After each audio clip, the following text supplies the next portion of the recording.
That's one small step for man, one giant leap for mankind.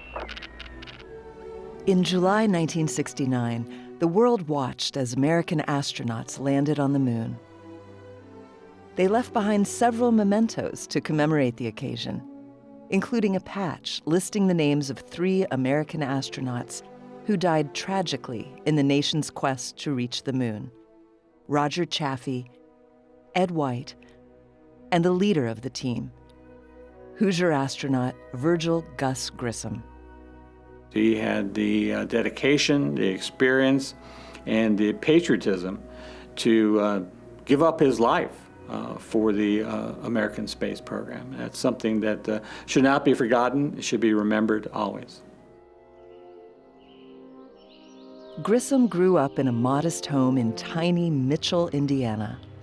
One of his most cherished childhood memories was when he was introduced to a local barnstorming pilot who, for a small fee, would take residents for a ride.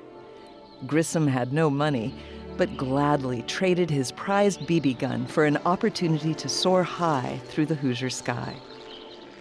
It was a way for him to escape from perhaps some small town life, to have this thrill of getting an airplane ride when most kids his age didn't have that same advantage as he did. And I think that really encouraged him perhaps one day to be a pilot himself.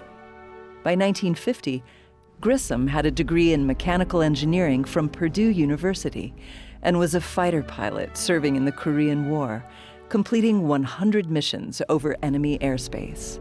Gus was a good pilot. He had a very even keel. It's a characteristic of any pilot. You have to have a cool character, have to keep calm in pressure situations.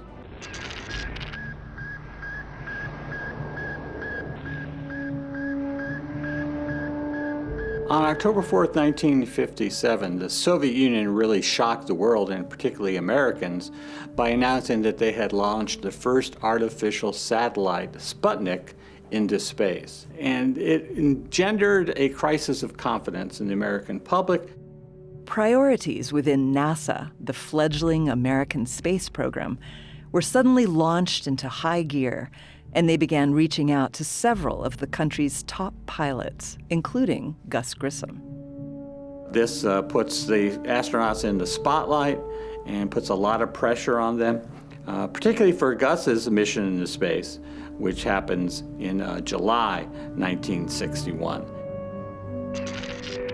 During NASA's initial Project Mercury program, Grissom was scheduled for a 15-minute test flight aboard a vessel he named the Liberty Bell 7. The test was a success, but as military helicopters descended to rescue the ship and Grissom, the hatch of the capsule suddenly blew off, causing thousands of gallons of seawater to flood the ship.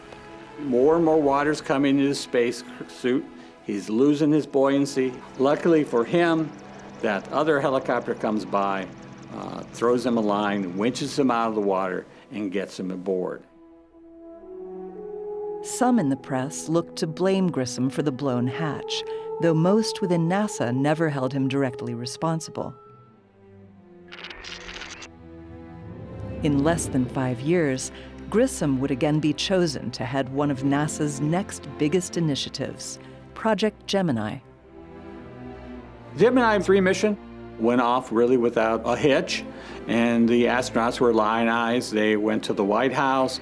Gus was honored for being the first person to fly in space twice, and they had ticker tape parades in New York and Chicago. By the start of 1967, NASA announced its next phase of space exploration with the launch of the Apollo program, the initiative that would eventually land astronauts on the moon. Along with fellow astronauts Ed White and Roger Chaffee, Grissom ran a series of ground tests aboard the Apollo 1 space capsule on January 27, 1967. Negative. Launch vehicle guide. Roger.